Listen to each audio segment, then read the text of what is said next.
une sollicitation de traction, on observe qu'un carré se déforme en rectangle.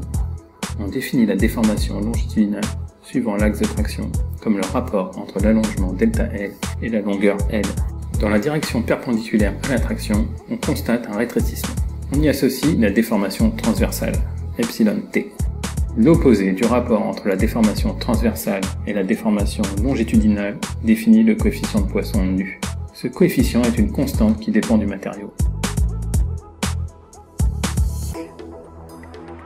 Dans le cas d'une contrainte de cisaillement, on observe qu'un carré se transforme en losange. On peut définir la déformation associée au cisaillement qu'on appelle la distorsion gamma. Dans le cas des petites déformations, on a gamma qui est à peu près égal à θ. Dans le cas d'une pression hydrostatique, on observe que le carré rétrécit. On peut définir la dilatation, delta, qui est égale à la variation de volume sur le volume initial. Dans le cas général, si l'on veut savoir comment un vecteur infinitésimal A0, issu du point M, se déforme, nous devons définir le vecteur U, qui est l'écart entre le vecteur initial et le vecteur déformé.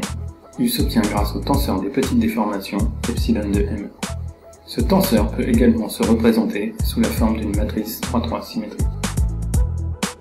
Regardons l'effet d'une déformation sur une base A0, B0 issue du point M.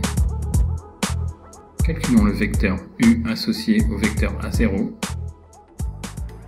puis celui associé au vecteur B0.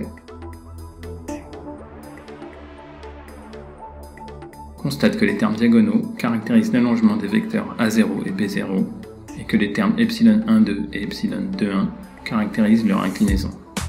Rappelons que epsilon est symétrique, donc on a epsilon 1,2 qui est égal à epsilon 2,1.